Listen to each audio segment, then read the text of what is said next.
queremos expresar. Sí.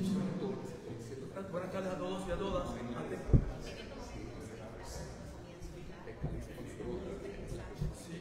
Sí. ¿Se oye? Sí. ¿Se oye bien?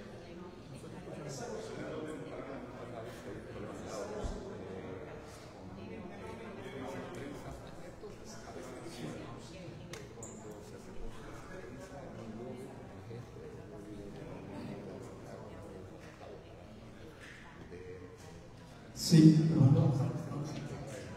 Bueno, buenas tardes a todos y a todas. Si no se oye, seguimos. ¿Usted me escucha bien? ¿Me escucha? Me pongan los micrófonos acá en nosotros.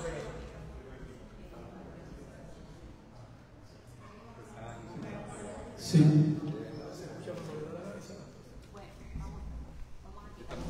Bueno, pues nada, seguimos entonces. Buenas tardes a todos y a todas. Queremos antes que nada expresar el más profundo agradecimiento a la administración del Hospital Menonita, al director médico, así como al equipo de comunicaciones que nos han permitido poder realizar esta conferencia de prensa en esta tarde, junto con quienes han estado a cargo de atender la situación de Grisel Morales, la esposa de Juan Dalmau. Queremos ser lo más transparente posible en este periodo que inicia, ¿verdad, Grisel? Como parte de su condición ante los miles y miles de personas que se han estado comunicando con nosotros a través de las redes sociales y por llamadas.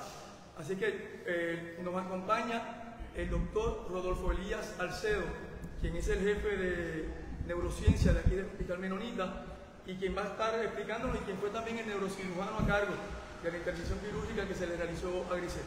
Así que voy a dejar al doctor para que entonces él explique a ustedes cuál es el cuadro. Buenas tardes. Mi nombre es Rodolfo Elías Alcedo Guardia, soy neurocirujano cerebrovascular y endovascular. Dirijo la sección de neurociencias y el servicio de neurocirugía endovascular y cerebrovascular del Hospital Menonita Caguas. Y soy el neurocirujano tratante de Grisel Morales Rodríguez. Me encuentro aquí a solicitud de la paciente y su familia con su debida autorización para informarles sobre el estado de salud de Grisel tras el haber sufrido una emergencia médica hace una semana. El 14 de octubre, a eso de las 6 de la tarde, la paciente ingresó a la sala de emergencia de este hospital tras presentar un dolor de cabeza, pérdida de conciencia breve, mareo y pérdida transitoria de la audición. Se le realizaron neuroimágenes no invasivas que demostraron hemorragia subaracnoidea, hidrocefalia y un aneurisma cerebral. Para aquellos que no estén familiarizados, la hemorragia subaracnoidea es un tipo de derrame cerebral donde hay un sangrado en el espacio subaracnoideo, que es donde viven las arterias que llevan sangre al cerebro. La hidrocefalia es la acumulación de líquido cefalorraquídeo, que en este caso por el sangrado obstruye las vías por donde fluye habitualmente y por donde se reabsorbe. Y un aneurisma es una dilatación anormal de una arteria cerebral. Cuando esta estructura se rompe, puede generar un sangrado dentro del cerebro, en el espacio subaracnoideo, lo cual es una situación extremadamente crítica y delicada. Al ser admitida al hospital y tras confirmar la gravedad del diagnóstico, se procedió a llevar en horas de la mañana del martes a la suite de endovascular de este hospital, donde se le colocó un drenaje ventricular externo. Posteriormente se procedió a realizar una angiografía cerebral diagnóstica. Se identificó el aneurisma que se había roto en la angiografía, y en estos casos existen dos enfoques principales de tratamiento: el quirúrgico, que implica abrir el cráneo para reparar directamente el aneurisma, y el enfoque endovascular, que utiliza microcatéteres para alcanzar el aneurisma desde el interior de los vasos sanguíneos. Y en este caso, eso fue lo que hicimos basados en la información obtenida durante la angiografía cerebral, y realizamos una intervención endovascular guiada por imágenes en tiempo real, en donde conseguimos ocluir el aneurisma exitosamente. En este momento la paciente se encuentra en neurointensivo bajo observación constante. Está consciente, orientada, moviendo todas sus extremidades. Tiene un drenaje que le sale del cráneo y está conectado a un sistema cerrado de drenaje para que la sangre y el exceso de líquido cefalorraquídeo sean expulsados. A su vez, ese drenaje se utiliza para medir la presión intracraneana. Se encuentra en el día 7 post-sangrado. Está bajo observación por posible desarrollo de vasoespasmo cerebral. Esto es una reacción de las arterias al encontrarse en contacto con la sangre fuera de su cauce y reaccionan contrayéndose como mecanismo de defensa del sangrado. Este espasmo puede producir isquemias o infartos cerebrales distales al punto en donde esto ocurre. El pico del vasoespasmo ocurre entre los días 7 y 10 post-sangrado. Como mencioné, estamos en el día 7, así que nos encontramos en ese preciso periodo actualmente. Por tal motivo hemos limitado las visitas de la paciente a su familia inmediata. Por otro lado, estamos en proceso de evaluación si la paciente tolera la remoción del drenaje ventricular externo que se colocó. Si la paciente se torna dependiente del drenaje, ella tendrá que ser sometida a otro procedimiento para colocarle una derivación ventrículo-peritoneal.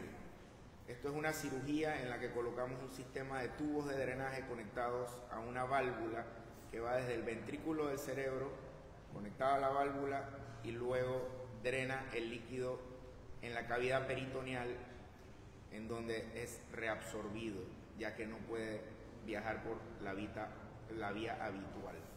Una vez esto ocurra, procederemos a tratar el aneurisma que tiene asociado al vaso principal, el cual fue intervenido hace una semana.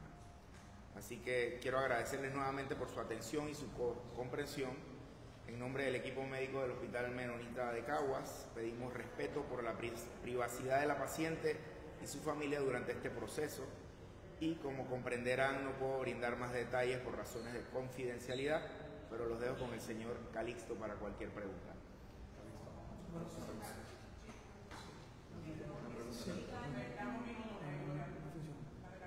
Okay. Si van a haber preguntas, tienen que ser preguntas estrictamente relacionadas al asunto médico y de lo que ha hablado el doctor Alcedo. Cualquier otra pregunta que no tenga que ver, depende, se la vamos a atender. Vamos por orden, por favor, autoridad. Eso significa que se está evaluando la posibilidad de que ella sea sometida a una segunda intervención médica. Si puede precisar de manera. Correcto.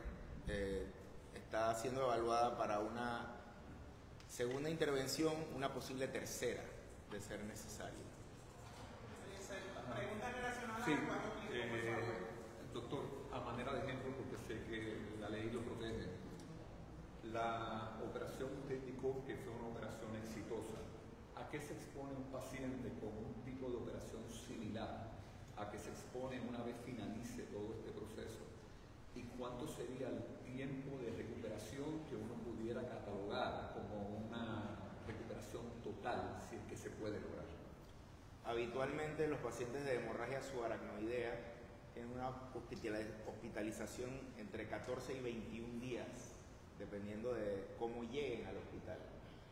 Como mencioné en lo que había dicho, estaban en observación de vasoespasmo, que eso es de las complicaciones más severas que tienen estos pacientes de hemorragia subaracnoidea, porque las arterias están diseñadas para que la sangre fluya adentro de ellas. Son unas mangas que llevan sangre y el tejido no está diseñado para que la sangre esté fuera de esas mangas. Así que cuando la manga se pone en contacto con sangre fuera de ella, se contrae a medida de protección o reacción a esa sangre, y esa contracción puede producir isquemia cerebral, daño neurológico irreversible, y es una situación extremadamente delicada. Y como mencioné, el pico de vasoespasmo que conocemos ocurre entre los días 7 y 10. Hoy estamos en el día 7. Así que estamos en ese periodo de observación. 14 a 21 días dependiendo de cómo ella vaya evolucionando. Pero ese periodo de observación, doctor, estamos en vivo para día a día, ¿pudiese ser de cuánto tiempo? Sabemos que hoy es un día importante, el día 7, pero ¿cuánto tiempo más estaría bajo esa observación, doctor? De 7 a 10 es el pico, el vasoespasmo puede ocurrir hasta el día 21. O sea, que es una cantidad de días hasta 21 días aproximadamente. Correcto.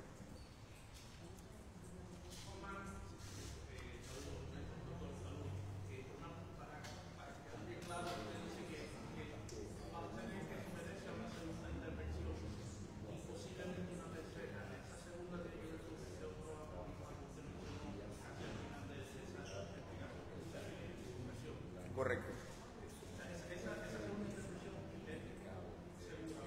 Correcto. Correcto. Va a depender si le logro quitar el drenaje ventricular externo o no. Va a depender si ella depende de ese drenaje para vivir, ¿verdad? Si lo puedo quitar, no hay ningún problema. No necesita esa tercera intervención.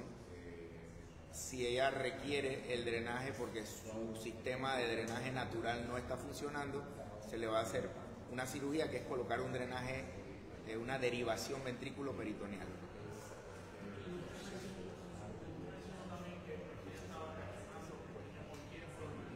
Sí, sí.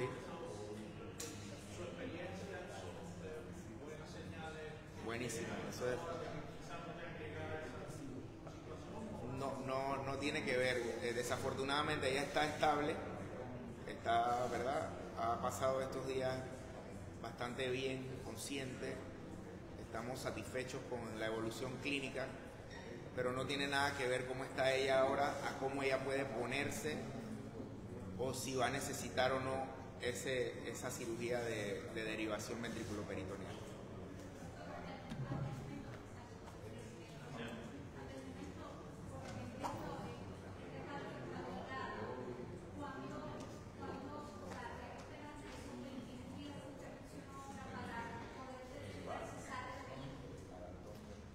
Esos son los periodos de peligro, correcto. Hasta 21 días.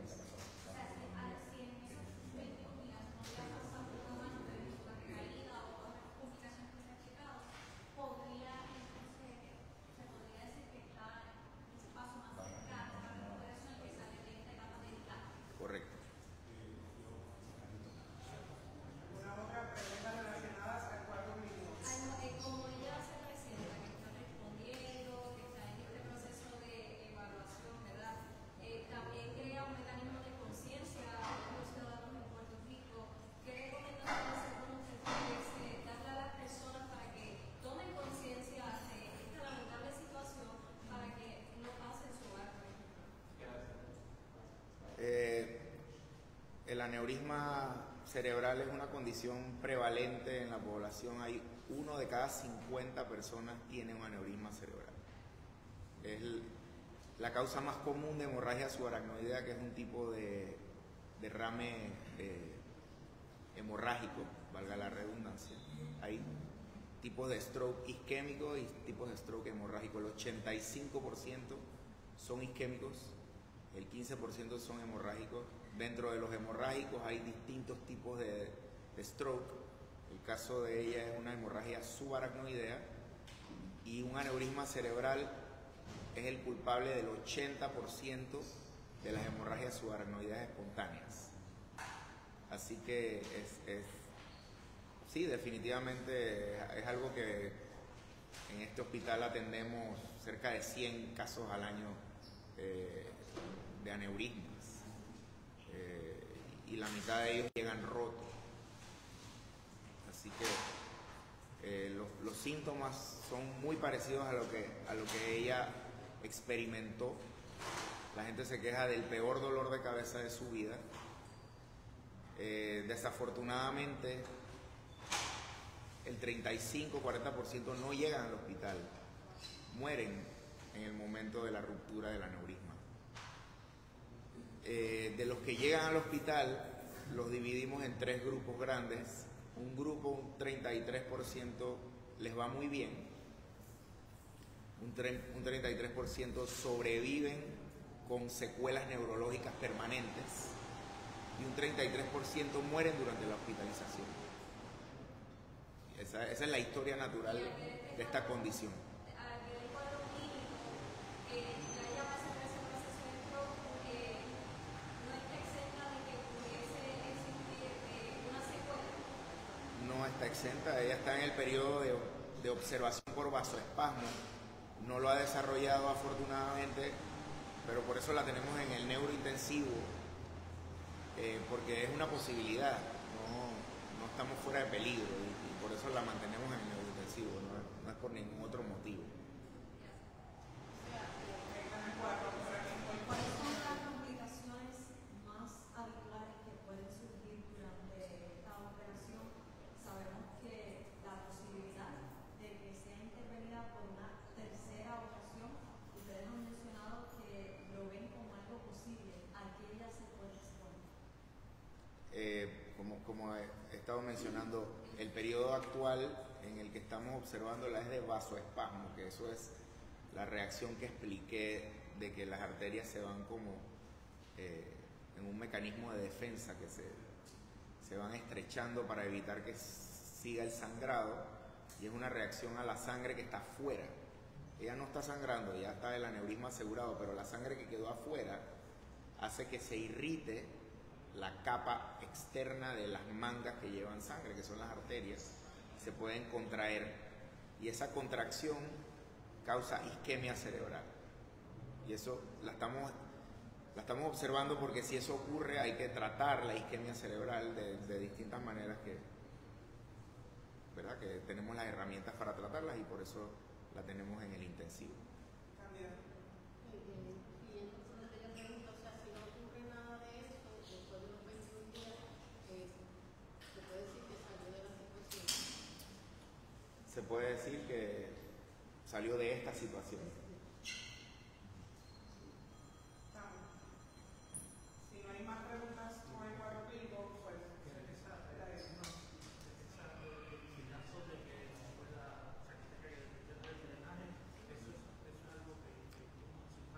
Sí, se pone... Sí, estamos hablando de... Ella actualmente tiene un drenaje, pero está conectado a un sistema de drenaje externo que nos sirve para que ella pues deseche ese líquido que no puede fluir por donde estamos diseñados para que fluya, digámoslo así, y nos sirve también para medir la presión dentro del cráneo. Si las rutas por las cuales habitualmente drena el líquido no se restablecen, hay que conectar un sistema interno, ¿verdad? Porque no puede vivir su vida cotidiana pegada a un tubo afuera, entonces hay que ponerlo internamente, y eso va un tubo que va desde el ventrículo cerebral a una válvula de una dirección, o sea que el flujo es unidireccional desde los ventrículos hacia la cavidad peritoneal, que es donde están las tripas, donde viven los intestinos. Ponemos el tubo hacia ahí, él va a flotar ahí, el líquido se reabsorbe, porque ahí hay otro líquido, el líquido peritoneal, y ella lo va a desechar por los riñones, lo va a orinar el exceso de líquido, y eso es algo bastante común, y hay gente que vive toda su vida con eso puesto. Doctor, perdone el desconocimiento, pero en el cuadro y los síntomas que presentó Grisel y como ella se ha mantenido, ¿en qué por ciento, ¿verdad?, de los ciudadanos que enfrentan esta dificultad médica ella se encuentra? ¿En ese 33? ¿En cuál por ciento? Sí, ella, pues como dije, ella está dentro del grupo afortunado que llegó vivo al hospital, llegó en buen estado neurológico y se ha mantenido de esa manera, o sea que está en el tercio, digamos que si las cosas se mantienen así, esperemos, confiemos en Dios que ella va a salir adelante. Usted menciona que entre los síntomas más habituales es el dolor de cabeza, pero aquellos pacientes podrían experimentar algún otro síntoma quizá durante los pasados meses, durante los pasados años, sin darse cuenta que próximamente enfrentarán esta condición. Dolor de cabeza es el síntoma principal de un cuadro neurismático. Y cuando se rompen, la queja es el peor dolor de cabeza de la vida. Eso es algo que universalmente dicen los pacientes. Pueden también tener náuseas, vómitos por el cambio de la presión dentro de la cabeza, pueden tener un problema, ¿verdad?, de no poder hablar, no poder escuchar, no poder ver bien, no poder mover un lado del cuerpo, todo esto, la pérdida de la conciencia. Muchos llegan, como mencioné, hay unos que llegan comatosos, así que esos son síntomas de alarma y que la población debe estar consciente. ¿Esos síntomas dependen del lugar, ¿no? La parte donde se esté produciendo? Algunos sí, pero habitualmente, independientemente de la localización del aneurisma, son dentro del cráneo. Hay aneurismas en el resto del cuerpo también. Estamos hablando de aneurismas cerebrales, hermano. Sí, son dolor de cabeza y déficit neurológico. Agradecemos al doctor, nos vamos a quedar con el aviso. Gracias. Gracias, doctor.